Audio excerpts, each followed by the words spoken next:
Hello and welcome to another episode of Politics and Black Love. I am your host, Brooke Sinclair of By Our Blood, the Political Action Committee. Meet my co-host, Miss Portia E. of Sincerely Black Love. Yes, good evening. My name is Portia, and I am the founder and owner of Sincerely Black Love. Thank you for joining us tonight. I'm looking forward to discussing some exciting topics. So, buckle up and Black American first. Always. Politics and Black Love is a newly limited series show for up to date information about reparations and the people playing with your money. uh, why blood pact? Why buy our blood? Well, Politics and Black Love is brought to you by the Buy Our Blood Political Action Committee because Buy Our Blood is the super PAC focused on eliminating the political and financial burdens of Black Americans, formerly known as the Blood PAC.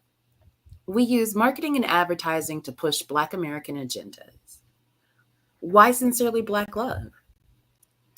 Thank you for asking. So, Sincerely Black Love is a lineage based business, and our focus is to show love in a meaningful way to Black Americans. It's about waking up our people, getting them to trace their lineage, understanding how we are a strong political bloc. And when we are that, we are representing strong families, we're representing love. We're representing our ancestors, and yeah, just I guess a personal thing. And I don't think we talked about it the last show, but my lineage is very political, and so just really excited to. What is this? Our fifth episode I of our don't. first season. Is it fifth already?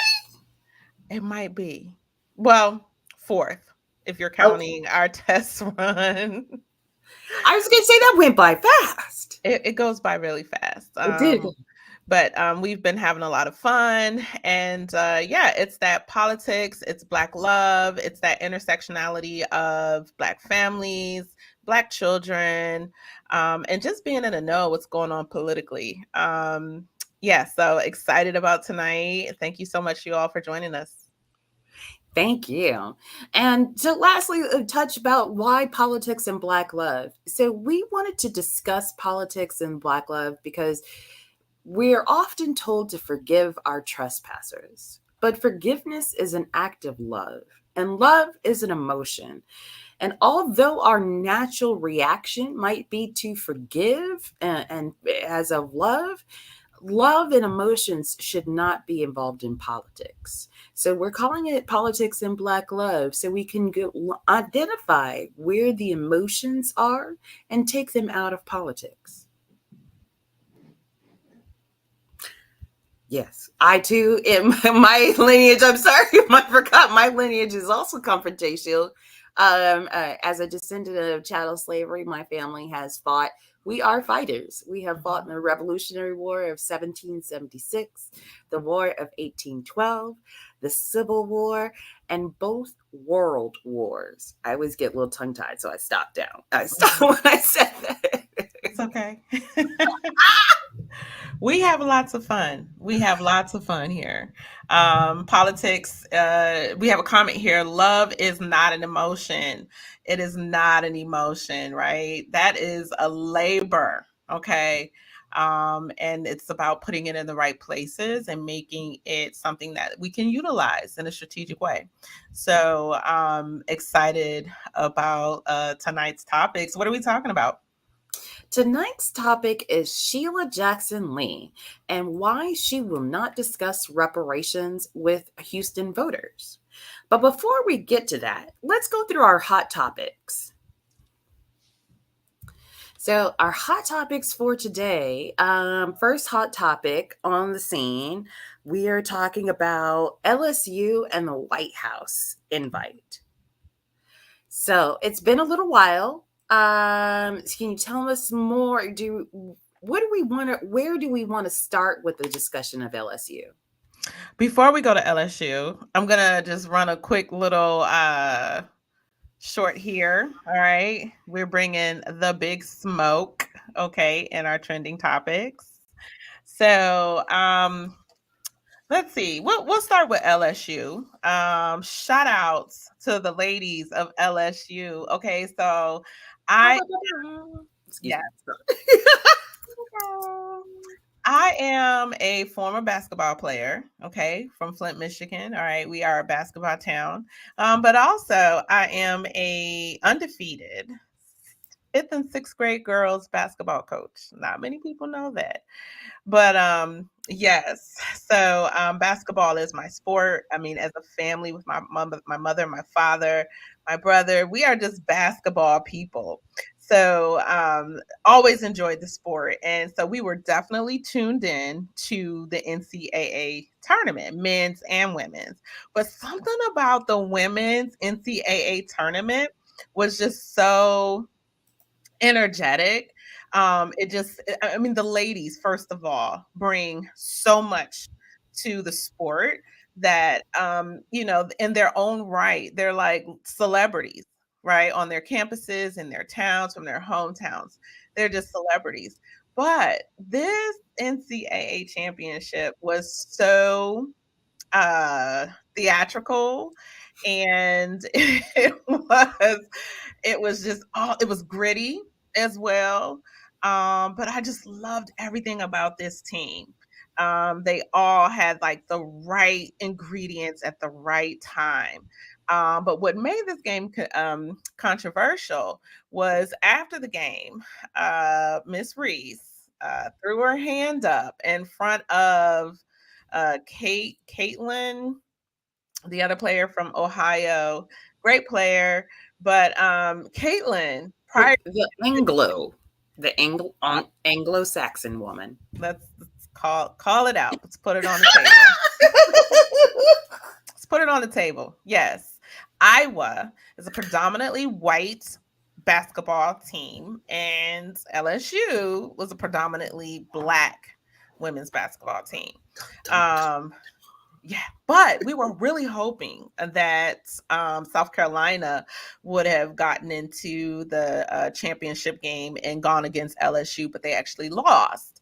And there was something that Dawn Stanley, the coach, that actually, prior to this game, just called out the racism, right? The systemic issues that are happening in that arena. So when LSU won the game, as I was saying, Miss Reese threw her hand up like, "You can't see me." But what she was doing was she was emulating the same move that Caitlin was using against other opponents leading up to that game. So Miss Reese just came right back with it, like, "Hey, guess what? I can't see you. The ring. I can't see you." So, what I really appreciated is that they called out the disrespect. They called out the disrespect, and I just absolutely loved it. Every interview that Angel Reese did following the game was just spot on. Okay, she did not mince words, and she was very unapologetic in what she had to let everyone know about what was going on. But they have some amazing players, and gosh, I don't have their names their names in front of me, but one of the young ladies was like, "Yo, what you're gonna do is you're gonna put some respect on LSU. You're gonna put some respect on LSU, okay?"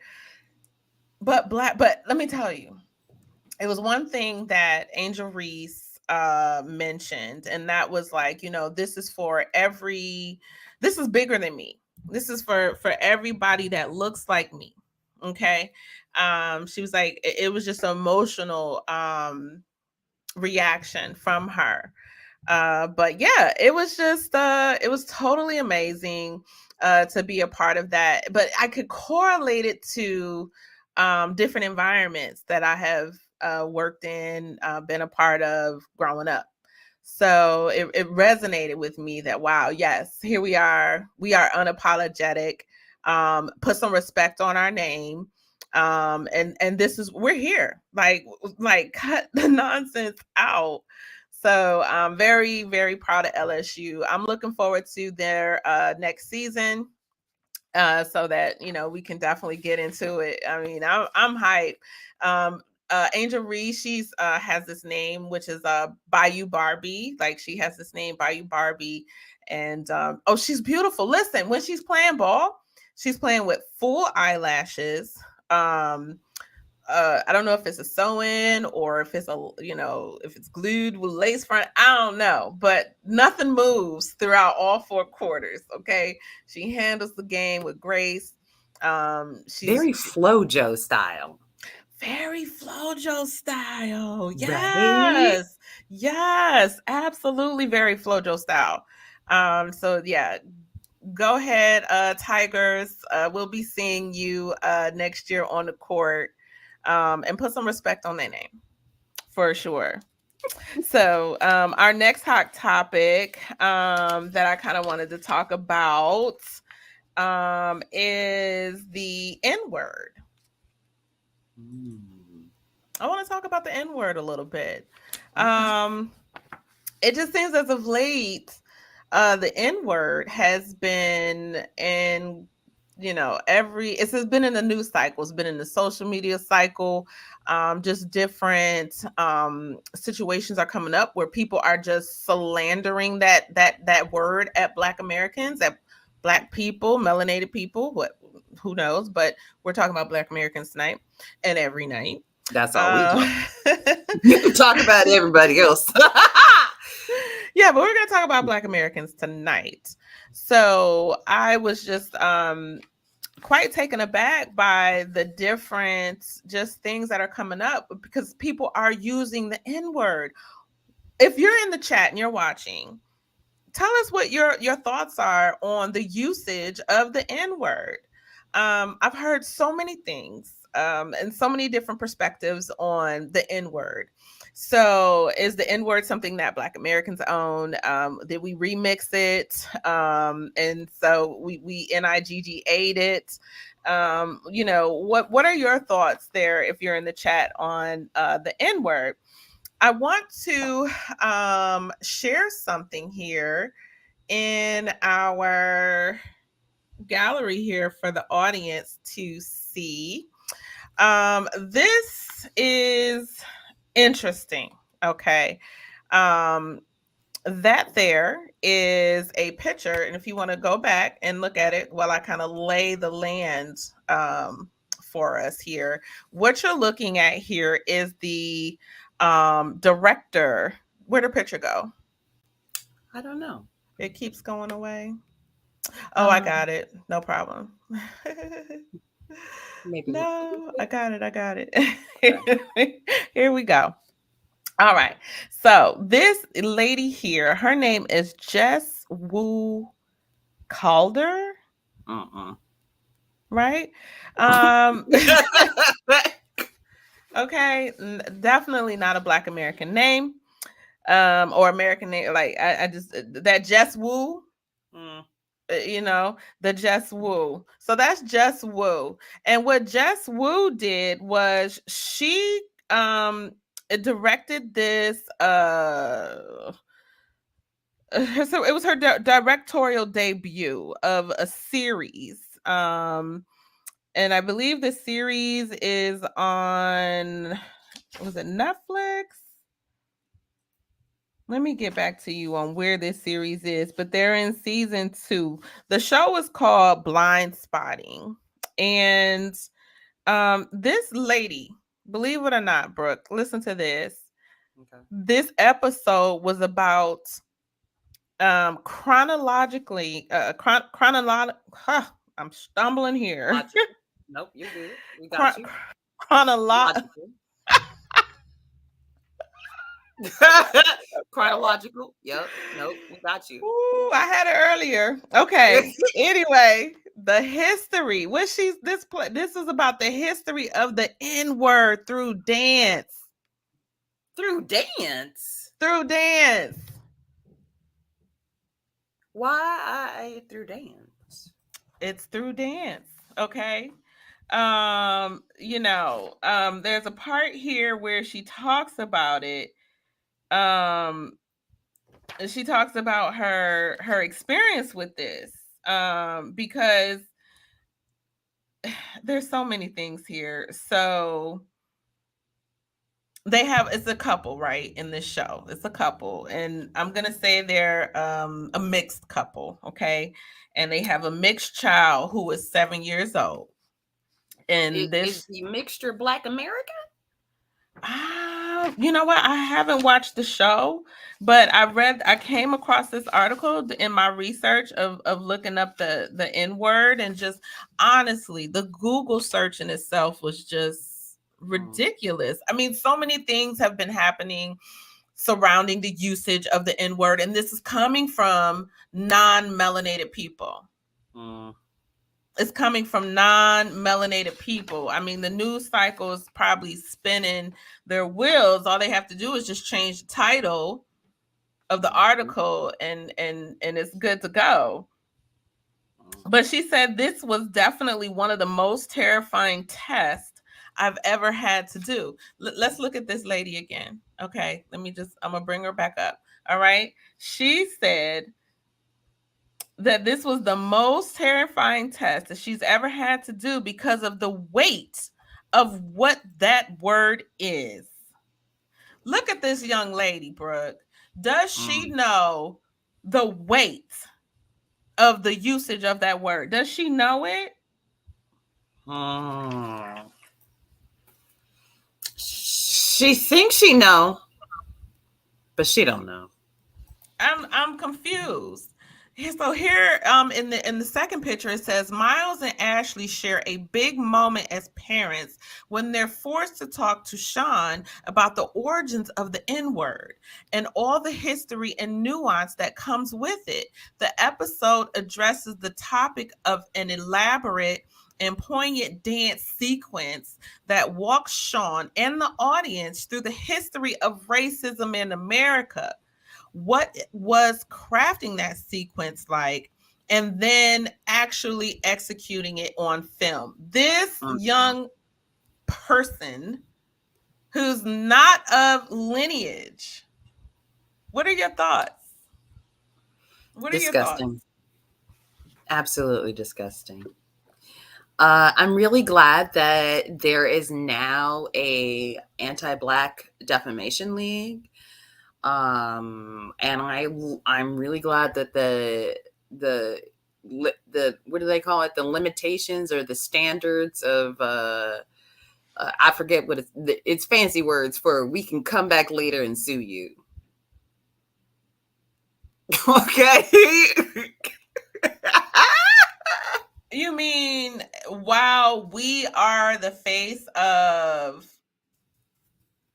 anti-Asian hate?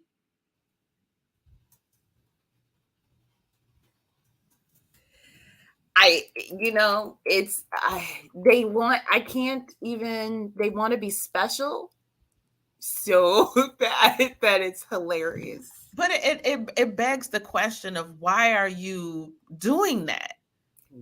Why wouldn't you just turn that down? You don't know the gravity of that word. How do you feel about yourself? Well, I guess that goes back to, is her husband Black American? Right? Because if it's an interracial relationship and he is also lost, a lost sheep, let's say, then he may be thinking that he has taught her the history and therefore she gets a pass to speak on our behalf. I'm just throwing that out. I don't know. You brought the story. We'll find out. Okay. We'll look into it more, but I just find it very almost disrespectful that you as a Asian American of some sort, I know you're not Black American, okay, I know that, but the fact that you took this opportunity to misrepresent who we are. Mm. You know what I Mm. mean? How do you, like, we got to stop that. You And don't you don't speak for Black Americans, right? you do And not. you don't understand the N word. Okay. Another story that happened recently was a young lady was at the store and she was getting into it with a Karen. Okay, we'll say. And this Karen dropped the N word. So you know what happened. Oh wait, is this the one where she got dragged around by her hair? Is that the one? And she was screaming like it was 1963. She was she was screaming like First it of was. all, we don't advocate for violence. No, we do Okay. not. Thank you for adding that disclaimer. We don't we do not advocate for violence, but we see it every day. We enjoy other people getting their consequences. That's not, karma is real. And you That know way, what? if you're watching. I did see another discussion out there, a thread where the question was posed, is that the right reaction? You know, when Mm, someone drops the N word on mm, us. Let us know in the mm. comments what you think. That's I'm interested to know, you know, what is the proper response to someone calling you the N word, hard ER. Um, you know, where do you draw the line? mm, You know, because it's a highly disrespectful um, word to throw at someone. So yeah, don't do it. All right, that's the lesson. Tread lightly, resist, don't mm, do it. don't do Just don't do it. it. Just don't do it. So Are we yeah, ready? no, and then hold on, I have Oh, okay. one more N-word story that I just thought this was quite interesting too, because Elon Musk, okay, Oh, Lord. Elon Musty, um, I like that. Elon Musty here is approving Twitter Blue handles with the N-word. Yeah, yeah. I don't know why I'm surprised, but for some reason, I was surprised. I thought I was surprised, but now I'm like, oh, well, that does make sense. Well, it's not just Twitter. There's also Snapchat. Look at this next message here. It said, I got the snapshot AI to say the N word. LOL.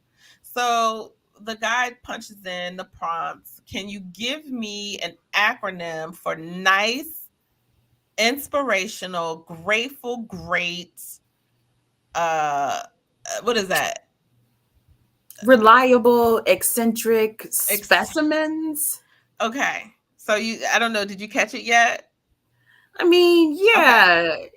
So AI responds, how about,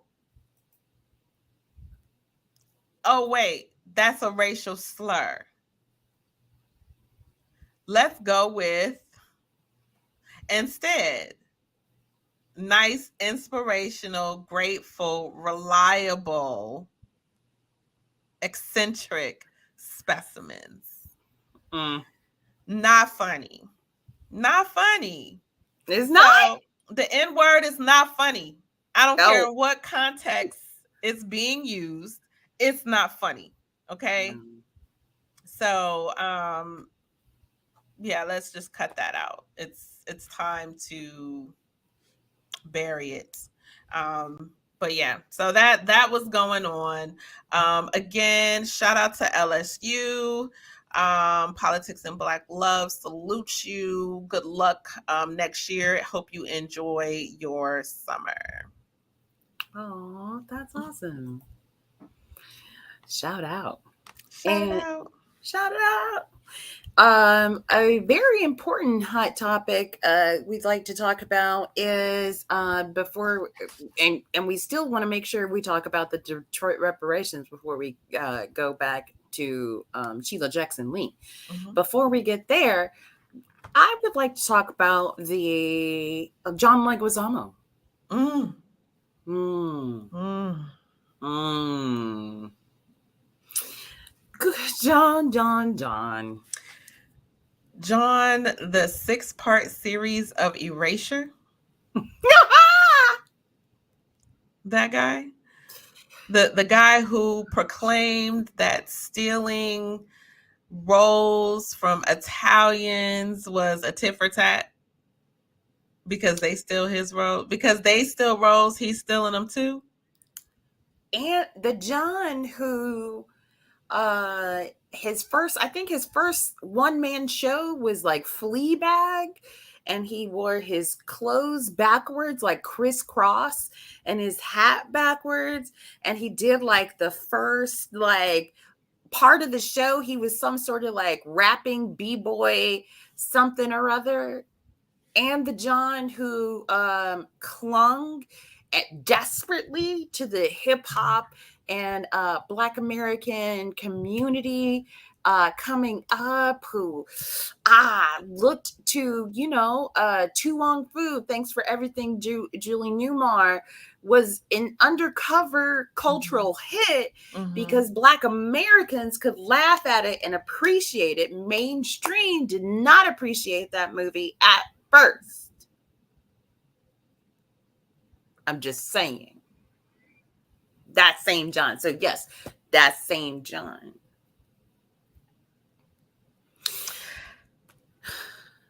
It's almost like I had to take a moment of silence for John. Okay. Because how dare you? How dare you? And then CNN, how dare you advocate and support and create a platform for this? I had an opportunity to hear the director of this series speaking to a group of Black Americans. And the plea that was made was to watch this series with from a neutral standpoint.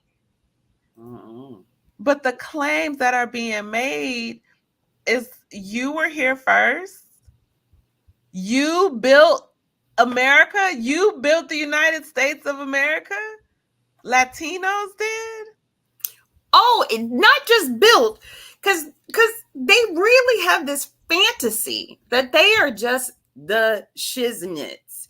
So he went further, John Leguizamo, to say that they are their only ethnicity to have participated in every single war that the United States has been in. Knowing that that is a bold-faced lie. He literally must have seen that on Twitter or LinkedIn somewhere and just copied and pasted it into his little interview. Interesting. That's your friend.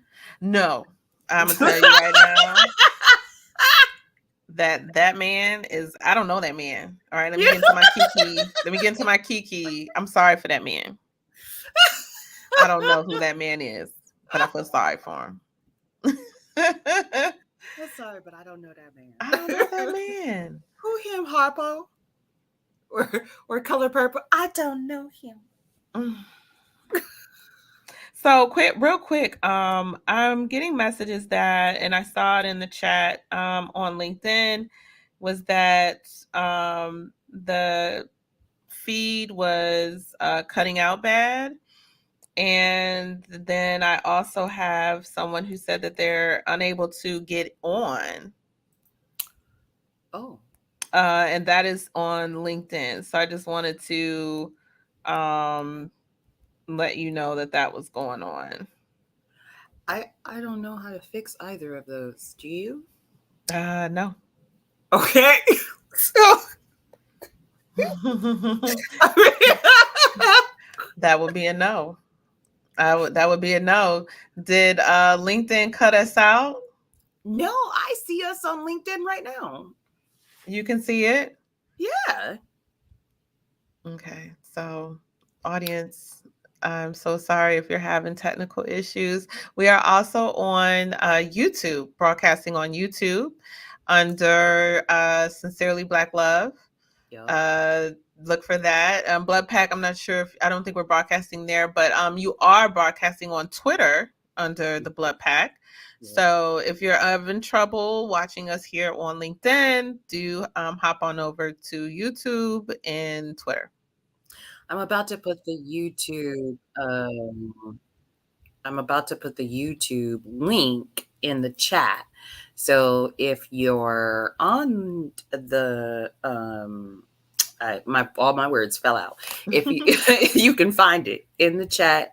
I'm gonna put the link to YouTube in the LinkedIn chat, and then I'll put the LinkedIn link in the YouTube chat. Just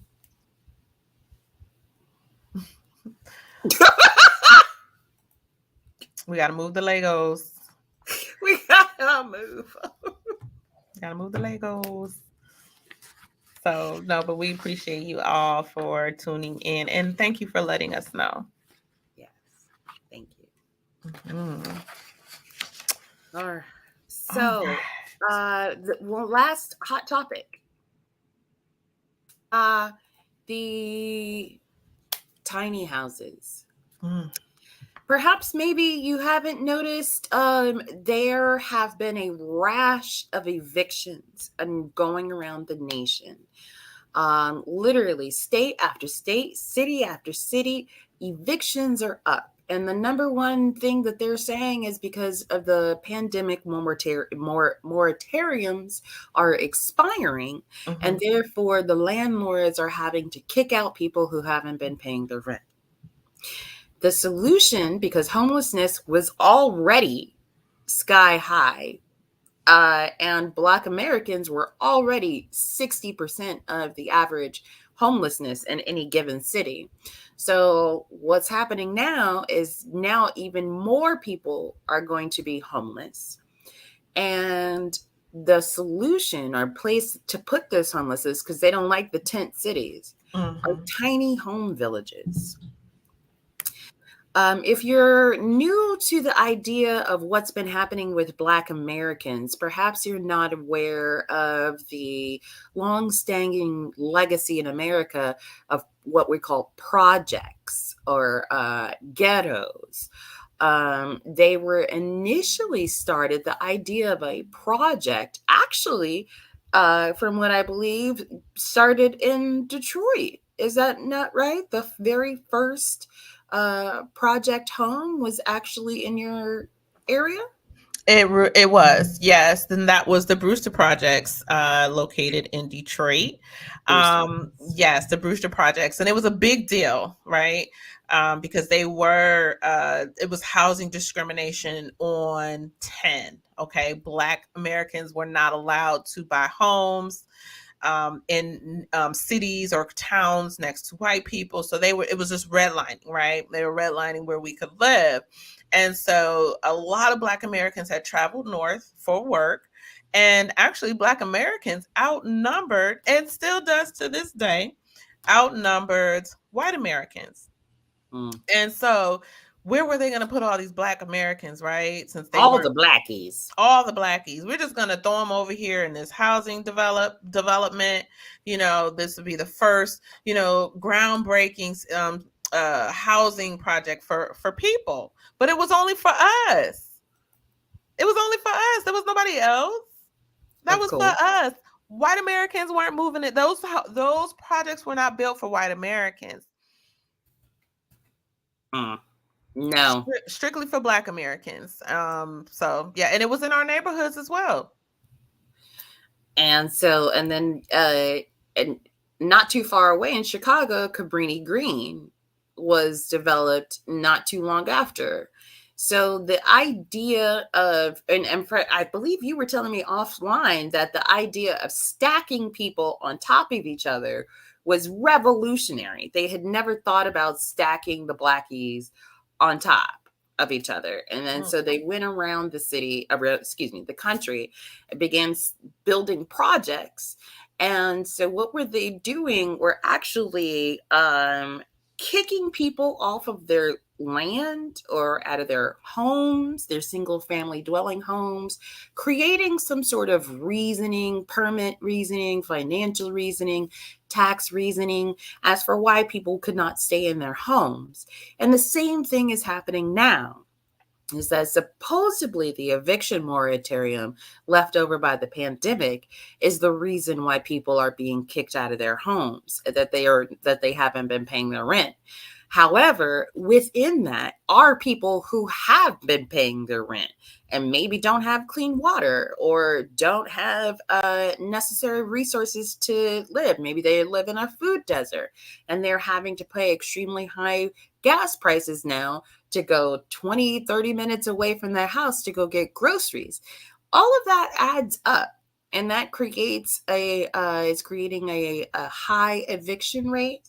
And now, all over the country, the idea of affordable tiny home villages are being put together by nonprofit organizations and being paid for by, uh, you guessed it, the American taxpayers. So, once again, we're going through not just a cycle of gentrification, because this is beyond just the idea of gentrification. This is full blown genocide. Kicking people out of their dependable, steady home life and then making them subjected to live within a 500 square foot. And that's even on, I think a 500 square foot tiny home is actually huge. Mm. Really? That's like a bedroom. That's a bedroom. It's like a bedroom. I don't understand what the I don't want to call it a ploy, but I feel like this is nothing but another bad situation, right? On top of an already bad situation. Mm-hmm. Housing projects was not a good idea. It was not a good idea. My humble opinion, it was not a good idea. And they just got bigger, right? They just got bigger. And they did just continue to stack Black Americans and Black families on top of each other. And then what did they pour into our neighborhoods, right? Drugs. Drugs, right? When we were in tight spaces as it was already. So they really I would say it was intentional. I think it was an intentional plan to just add more strife and oppression on Black Americans as it was. Um, the Brewster projects, it's funny because the city of Detroit City Council was so happy about this. Eleanor Roosevelt was coming out. I mean, this was being supported by the White House. Uh, and they thought it was necessary to tear down a church. Okay, this was the second largest Black church in the in Detroit at the time, and they wanted to tear this church down. Detroit was experiencing not just racism, but riots, right? Deadly riots during the 40s. And I want to say they experienced more than one riot during that time. That my first cousin, third remove, Miss Mary Olivia Ross, was the first lady. And this church was serving the community during this time, during the riots, okay? Being bludgeoned to death, being terrorized, and the church was there providing um, educational programs. They were feeding the neighborhoods. They were feeding the community. Like I said, it was the second largest Black church in the United States, and they wanted to tear down this church to build a housing project. Mm-hmm. Do you see the pattern? Do you see the play? Mm-hmm. And my biggest issue with these tiny homes is it's just another, it's a disconjointed project, right? It's Mm-hmm. just not stacked up on each other. Everybody has a piece of a yard. They might have a deck which is above their Ooh. tiny home. Ooh. Oh goodness, we didn't have that picture to put up, but That's the one that you posted on Twitter, and I mhm. responded to it. it reminded me of slums in the making. Mm-hmm. It honestly reminded me of the slums in the making. You're just, compiling another issue on top of another issue, and it's not going to help those that you think that it's going to help. No. um I know there's a program out there called Tiny House Nation. Okay. I did get caught up watching that, and sometimes I do enjoy it. People do want to downsize, and I'm not saying that that's a bad idea, but you're creating these communities with people who have no options. Mm-hmm. Okay. They have no options. And so their only option is to, um, you know, continue to struggle. That's not the step that Black Americans deserve. Homeless people deserve. It's just going to be a bad situation. It's coming. It's inevitable. And then you're talking about how the eviction moratorium is coming to an end, and um, even the prices of rent has gone up, right? Oh yeah, The price of living, the cost of living has gone up astronomically. And 300%. mhm, mhm. And so it's just not, I don't think it's smart to do that. I just don't think it is. I would vote against it if it was something that was coming to a community or town near me. I would be strongly against it. And that's where they get around, is because by giving money to the nonprofits, it's not something that we, the citizens, you have to vote for or get to vote for against, rather. Hmm. Hmm. I particularly remember seeing a post, I believe it's on LinkedIn, from an Asian gentleman saying something about rent controlled apartments being a detriment to society or to the economy or something of that nature. And it's just like, oh, really? But you're not from here. It's the same thing with that Miss Jess Wu lady. Okay. Okay. It's the same thing with that. You're not from here. Okay. And so it's like, and then there's that other layer of those first and second generations, well, I was born here, second generation, second gens, right? I was born here. And so, but that's again, someone like myself and you who have lineage. Okay. Mm-hmm. We have a line, right? And not going to get into the ancestral things that are already flowing through us. You don't get it. You don't get it. Okay. The same way we don't get you. And this is where I'm going with this. We're not going to start a show about another group of people No. and talk about those people as if we understand what's going on.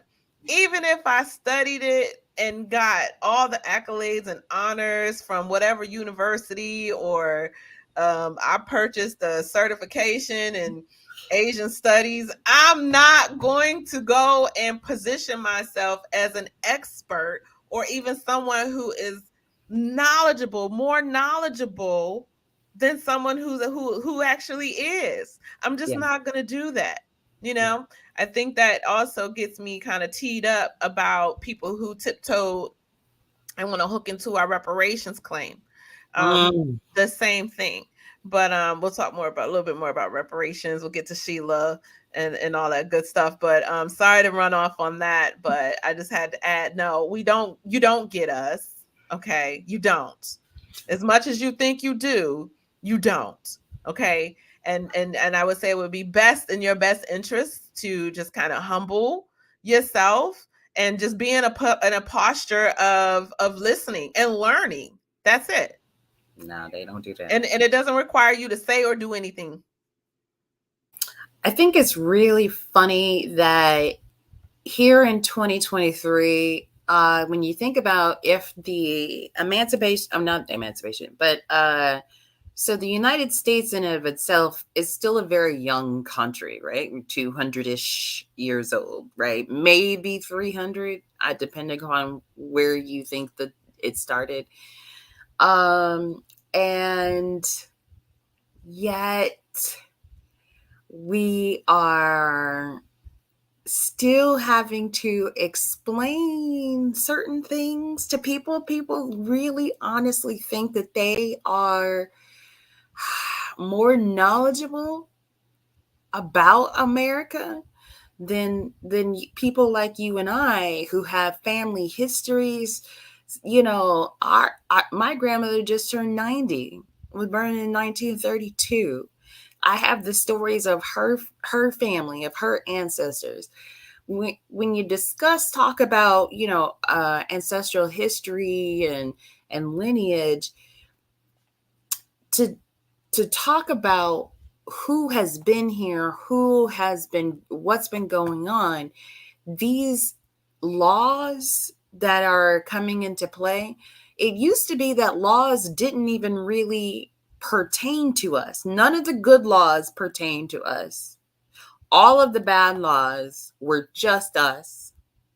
And now that there's finally in a place of 2023 where at least maybe one or two of the good laws are getting applied to us.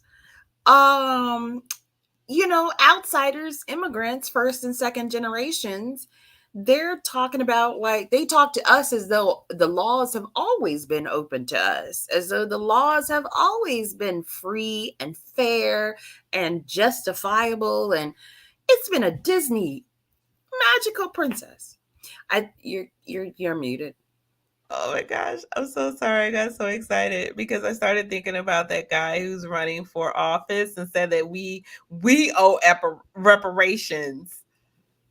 Yes, he is running for office. I Is that will. Vikram guy? Yes, he said Black Americans owe reparations. I'm done. Okay, I'm a gold rotisserie. Pull me out. I'm over. It's over.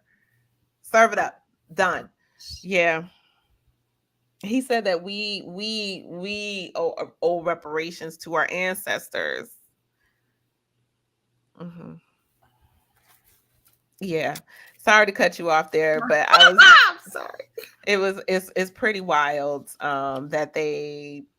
that other groups of people will position themselves to speak on our behalf. We don't do that. I've never. I don't see. I mean, hey, send it to my inbox. Email it to me if there is somebody of melanated texture, Black American, okay, that is positioned themselves to be an expert on what it's like to be Asian, or what it's like to be Japanese, or what it's like to be Australian, or whatever the case may be. Like, I mean, that's not a ethnicity, but you get where I'm going, right? Yep. Like, Yep. please show me where that happens, because it doesn't happen. Well, It put us doesn't in the happen. comments below if we're wrong. Hey, I could be wrong. It's happened once or twice. I'm just saying I haven't seen it, but hey, I haven't seen it either. I mean, hey, anything's possible, but I I haven't want seen it. I want to see some Black Americans doing that Shin Yin stuff with the sleeves. Well, okay, so there may be like a little gray, um, and but even still, it's like it's not all the way there. Like, you still, but there are a lot of people that study martial arts.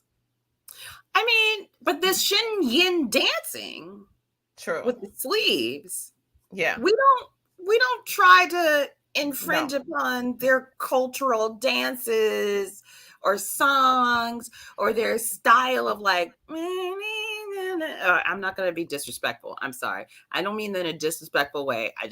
That is how some Asian, anyway, I'm going to leave that alone. Anyway, the point is, we don't do their stuff, but they sure do our stuff. They definitely do our stuff, and they do it. They even have directorial debuts to, um, show history of the N word through dance. Okay. Was there any more you would like to add to that topic? Let me see. Let me see. Okay. Because Okay. I mean, we had so much to talk about today I know. that I knew this show would go over an hour, but no, I'm ready to talk about the Detroit Reparations Task Force. If you're ready to talk about Sheila Lee, go ahead. Go for the Detroit, and then we'll finish it with Sheila. Okay. So, as you know, or you may not know, there are several local and state reparations task force that are popping up, right? They're going on these ballot initiatives, and they're springing up everywhere. There's the one in Fulton. Everywhere. Yeah, right. We know California reparations task force. We had an opportunity to meet with the chair, Camilla Moore. She joined us for Black History Month, Black Love History Month this year. And then there's also the Fulton County Reparations Task Force. There's been the Evanston Task Force. There's one in Sacramento. And then, okay, Detroit. What up, though? So I went to the first task force meeting for the city of Detroit. It was about 2 weeks ago. It was on the 13th of April, a Thursday. And it was at their city county building. Any rate, all of the members were there to, I guess, kind of have that initial engagement with people. It was in person, and it was also being held virtually. So we met all of them. I believe there's like seven like district task force members. So there's a task force member that's representing each district in the city of Detroit. And then there are two chairs, two chairs of the committee, and that might be it. But shout outs to the tribe, their members, two call to action members, Shannon Slays on Twitter and A Dub on Twitter, had an opportunity to sit with them during the task force and give public comment. So so what I found interesting about that meeting was that they really didn't have an agenda. You know, I found that very strange. There really was not an agenda. This was like roll call introductions from people on why they want to be a part of the task force. It was hard to gauge whether or not all the members were of lineage, but this is like one of the last chocolate cities left. Mm-hmm. And it is a majority Black task force. So that's okay. We'll see where that goes from there.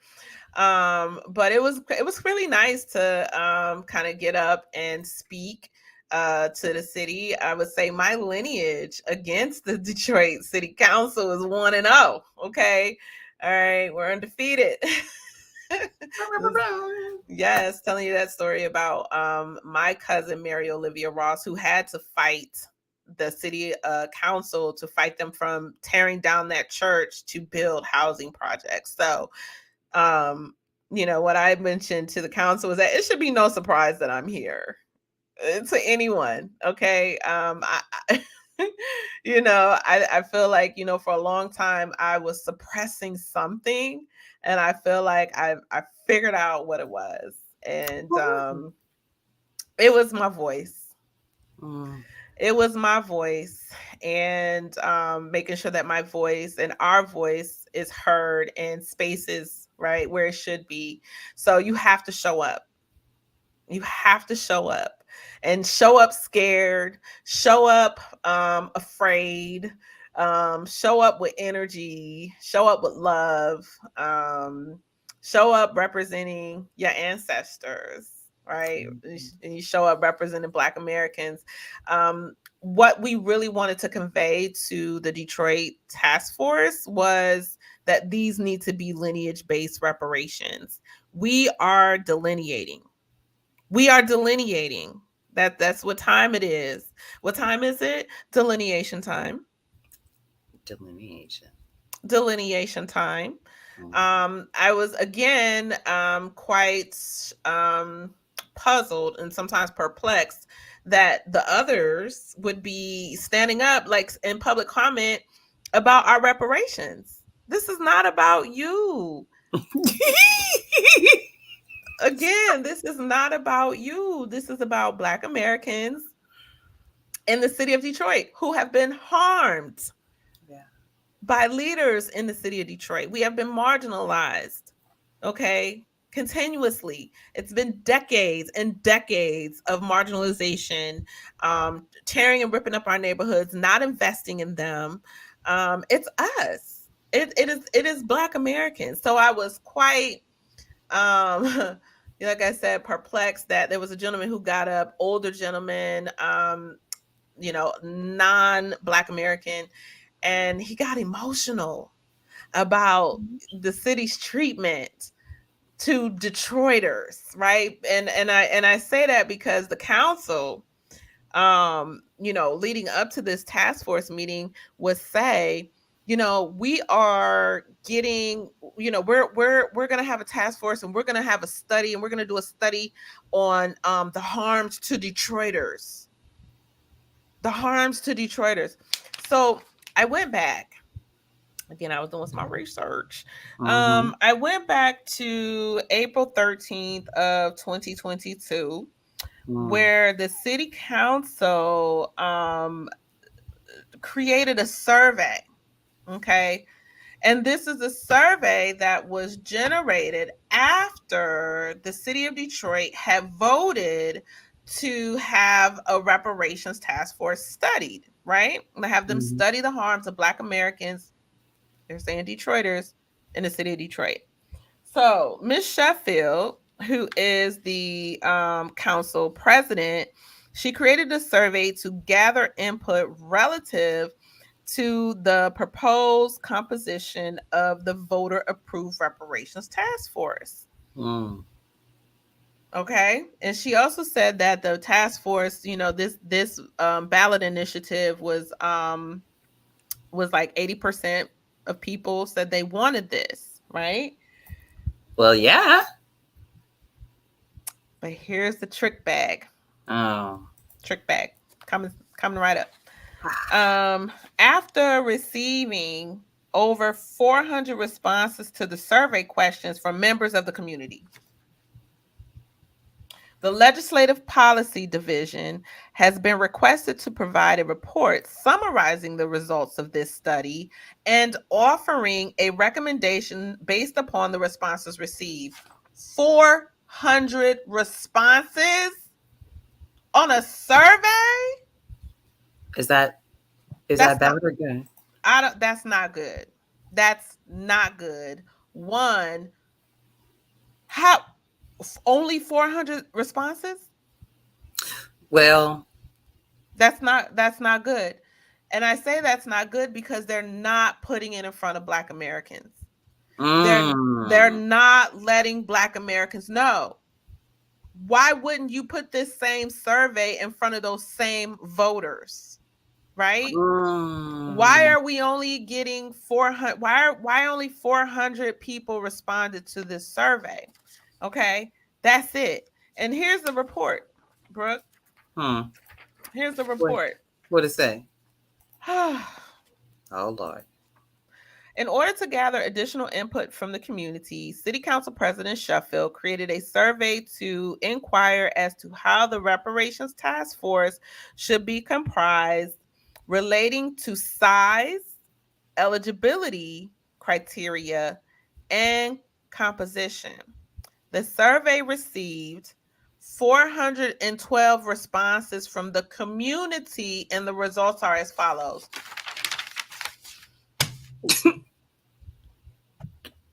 You mean to tell me in an election on a ballot initiative where thousands of people voted, you only yielded 412 responses to this survey. Mm. Brooke, that's unacceptable. The Okay. only reason I believe it, and I'm like, okay, I could see that, is because the California Reparation Task Force has had such poor marketing. And even now, the marketing people, like the task force is about to end, and the so-called marketing experts, at the last meeting talked about finally building a website or something. And I was like, why? I mean, I'm thinking to myself, building a website for what? For who? Y'all are late. Y'all done. Right. So, I mean, I believe it and I hear it. I don't like it, but I believe it. Yeah. I mean, it's something that needs to be addressed. Mm-hmm. It's something that needs to be addressed because the Detroit Reparations Task Force only has 18 months. Mm. No. I'm gonna take it back. Now we got 17. Oh, yeah. Right. Now we have 17. Okay. Already. Time is winding down.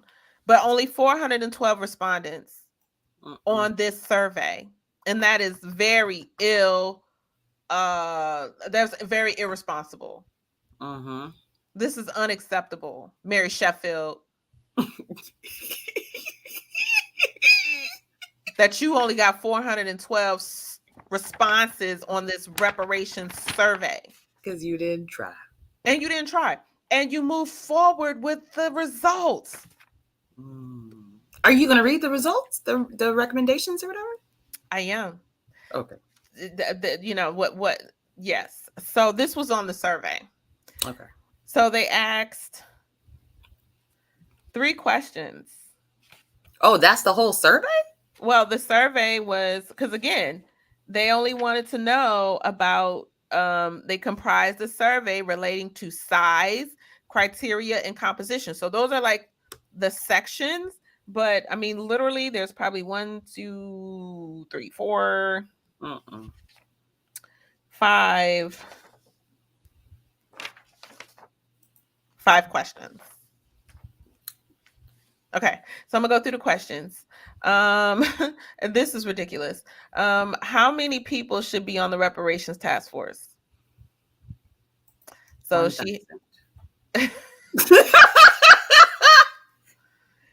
so the number that won or that was most voted on with 141 respondents who selected this 6 to 11. And I think okay. Then eligibility. Now this is where it gets funny. This Of is where course. oh my goodness. Should task force members be a Detroit resident? Yes. You wasted this question on this survey. Okay, but we're gonna move Okay. on. We're gonna Okay. move on. Okay. I mean, overwhelmingly 358 people said yeah. I mean, that's a good answer. That's a good answer. Yeah. Okay. And the application period had already closed. No, the application period had not closed at this time. Oh, It hadn't even opened. This is oh, this is before the application to be on the committee. Okay, my bad. yes, this is going back to April 13th, a year ago. Oh, a year. Oh, my bad. Yep, and the applications like I probably shortly thereafter they went out and they closed in October of last year. Okay. So another question regarding eligibility. If yes, how long should the Detroiter have been a resident of the city? And so what received the most votes was 6 to 10 years. Okay. It was 0 to 5, 6 to 10, 11 to 16, 16 to 20. Okay. Okay. Mm-hmm. I mean, Mm-hmm. that's good. That's a I good mean, answer. th- these are things that I think could have been asked. I mean, why wouldn't a task force member be a Detroiter? This It's is the Detroit Reparations Task Force. That was a waste of people's time. That's why I say this survey is very okay. But here's where I get,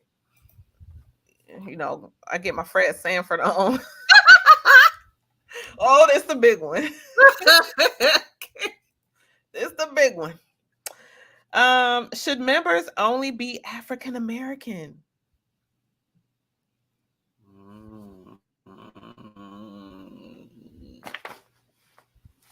What do you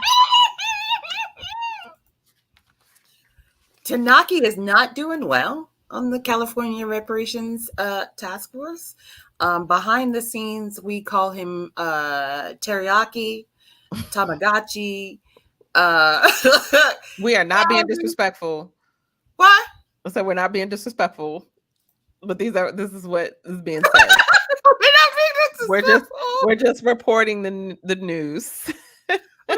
That's true. We are reporting what other people have said. Yeah. That Yeah. part is true. In case you missed Yes. it. I wouldn't be surprised. I'm not surprised that he's not doing well. I'm not surprised. You're not supposed to do well. You're not supposed to do well. You're not supposed to. Okay. So, should members only be African American? I would say no. Members should only be descendants of U.S. chattel slavery. Ooh, American freedmen. Ooh, name change. So, listen, Mm-hmm. they voted no.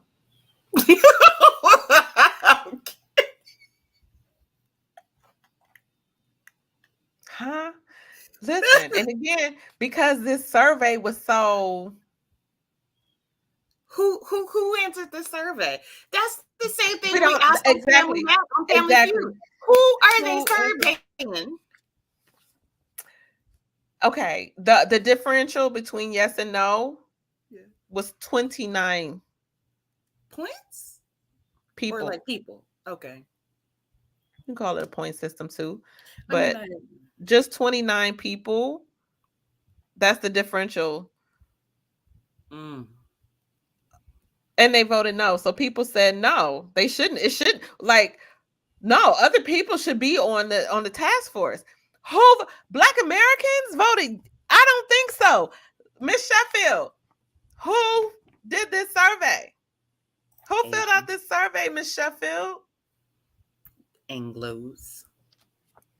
Because it was on and it was only 29. I mean, this is again not a lot. This is not a substantial, in my opinion, survey. This is not surveying the voters. You did not get a good gauge of what your voters wanted. This is not, I'm going to tell you right now, this is not what your voters wanted. In science, that would not be an accurate control group, I think it's called, or sample something. Something smart. And then before I land on this last question on the survey that I'll talk about on tonight's show, the task force has another meeting coming up in 2 days, actually this Thursday. And guess what? It's virtual.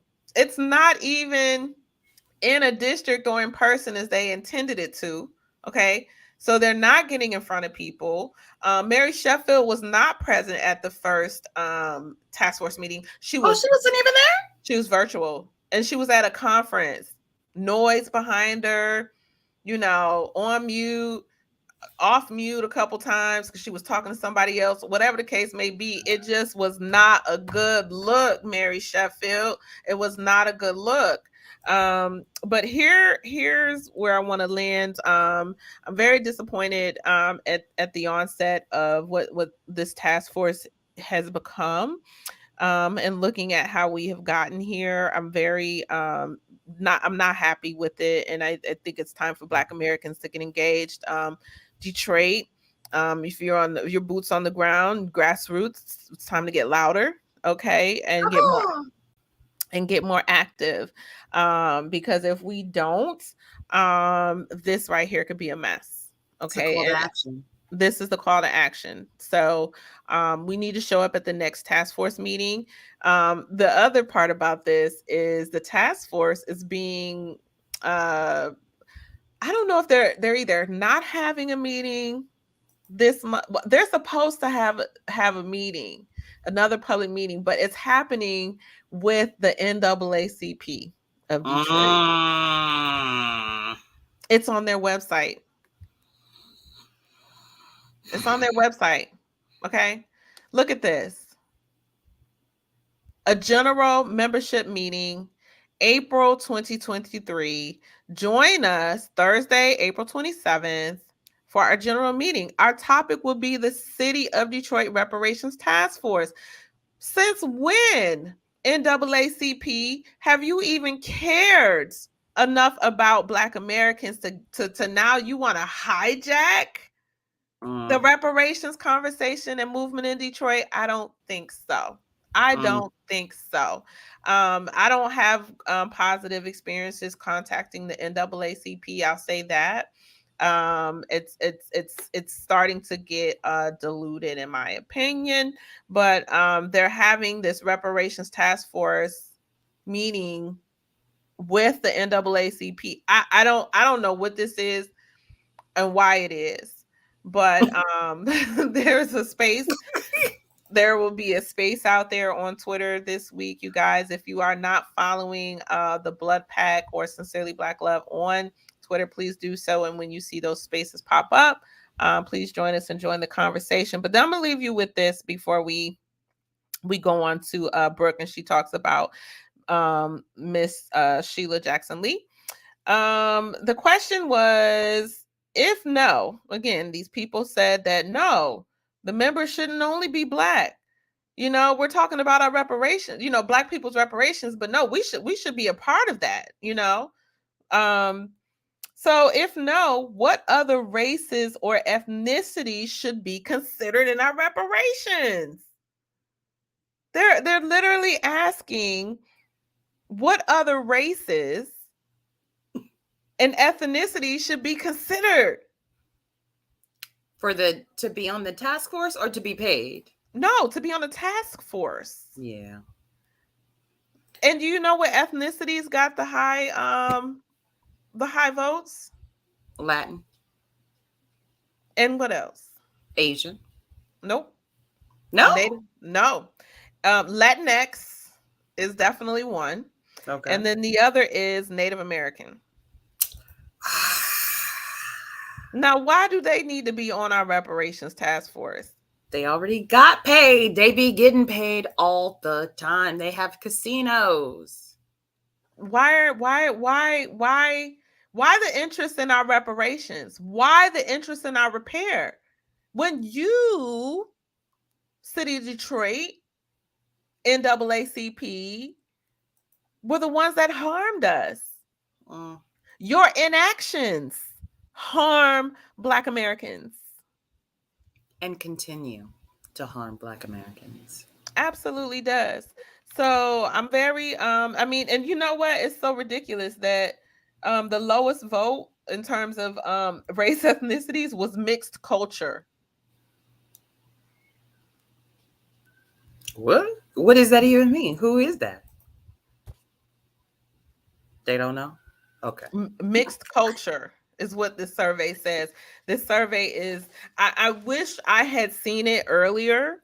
I wish my antennas were up last year this time. I really do. I feel as though I dropped the ball. But I got it now. And I will be logging into the reparations task force meeting that will be in conjunction with the NAACP.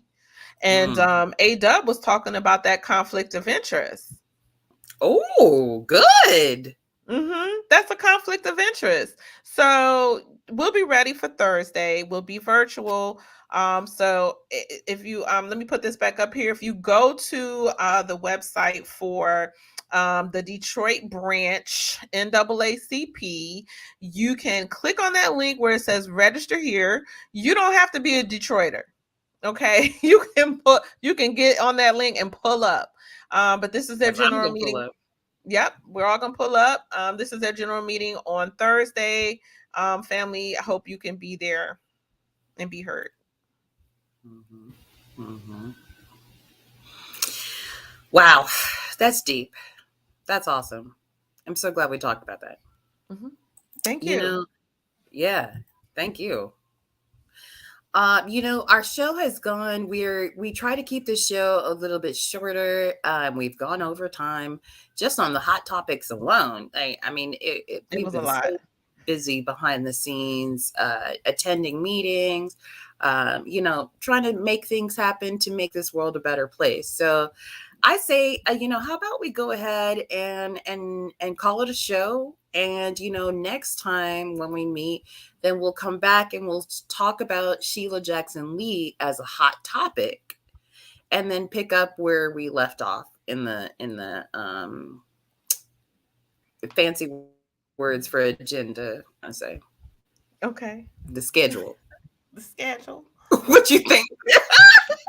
We'll get the show schedule out there. Follow us on LinkedIn, YouTube, and Twitter. And we're also on Yeah. TikTok. So follow us, get engaged. If reparations is happening, it's time for you to start doing something. Um, Mm, Anything. Okay. Get involved, get engaged. We thank you all for watching us tonight. Hope you enjoyed the show. We yeah. enjoy having you here. And lastly, we want to leave you with a quick reminder that you can find a reparations opt out form at www.buyourblood.org. So if you don't believe reparations will ever happen, we say great. Go ahead and opt out so the rest of us will take your share and and enjoy it. We'll take that pressure of financial literacy. We will take that stress for you. Yeah. Uh, we will go ahead and absorb that stress for you. So, we want to thank you for piping in, tuning in for another episode of Politics and Black Love. And we will see you next time. See you.